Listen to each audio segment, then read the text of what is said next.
प्राचीन काल में किसी नगर में एक ब्राह्मण रहता था। ब्राह्मण के वासुदेव नाम का पुत्र था, जो बुरी संगत में फंसकर पाप करने लगा था। असत्य बोलता, मदिरा पान करता, चोरी करता, लोगों को लूटता, ये सब पाप वो करता था। जब ब्राह्मण और उसके परिवार वालों को उसके इस पाप कर्म का पता चला, तो उन्होंने अपने पुत्र को घर से बाहर निकाल दिया। वो पश्चाताप करने दूसरे नगर में चला गया। अपना पेट भरने के लिए भीख मांगने लगा, लेकिन जो पाप कर्म उसने किए थे, उसके फलस्वरूप उसके कोढ़ निकल आया। उसके शरीर के अंग गलने और सड़ने लगे।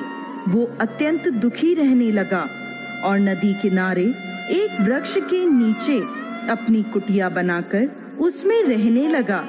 उसकी इस दशा पर तरस खाकर दया कर लोग उसे वहीं कुटिया में कुछ भिक्षा दे जाते।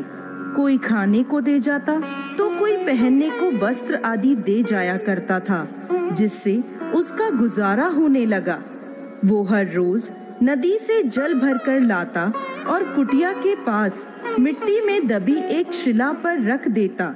ऐसा करते समय कुछ जल उसके मटके से उस शिला पर गिर जाया करता था। ऐसा उसके साथ हर रोज होता। एक बार जब वो नदी से जल भरकर लाया और शिला पर रखा, तभी उसके प्राण निकल गए। उसी समय यमदूत उसे ले जाने लगे। तभी आकाश से एक सुंदर विमान उतरा और उसमें से शिव दूत आए और यमदूतों से बोले, आप लोग इसे नहीं ले जा सकते। ये नर्क का नहीं बल्कि शिवलोक का अधिकारी है। यमदूत बोले, इसने सारी उम्र बड़े पाप किए हैं।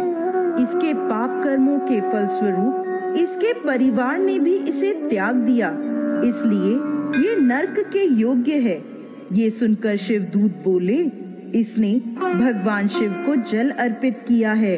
ये जो वृक्ष के नीचे दबी शिला है, ये साधारण शिला नहीं बल्कि शिवलिंग है, जो कि काफी समय से यहाँ विराजमान है। ये कोई नहीं जानता। इस ब्राह्मण ने अनजाने में ही सही पूरे महीने महादेव को जल चढ़ाया है, इसलिए ये यमलोक का नहीं बल्कि शिवलोक का अधिकारी बन गया है।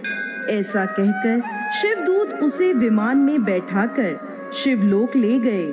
इस प्रकार दोस्तों, जो व्यक्ति महादेव को जल अर्पित करता है, भोलेनाथ के मंत्र ओम नमः शिवाय का जाप करता है, इस कथा को सुनता है और सुनाता है, वो शिवलोक को प्राप्त करता है। तो दोस्तों, कैसी लगी आपको आज की हमारी भगवान महादेव की ये कहानी? हमें कमेंट बॉक्स में लिखकर जरूर भेजिए।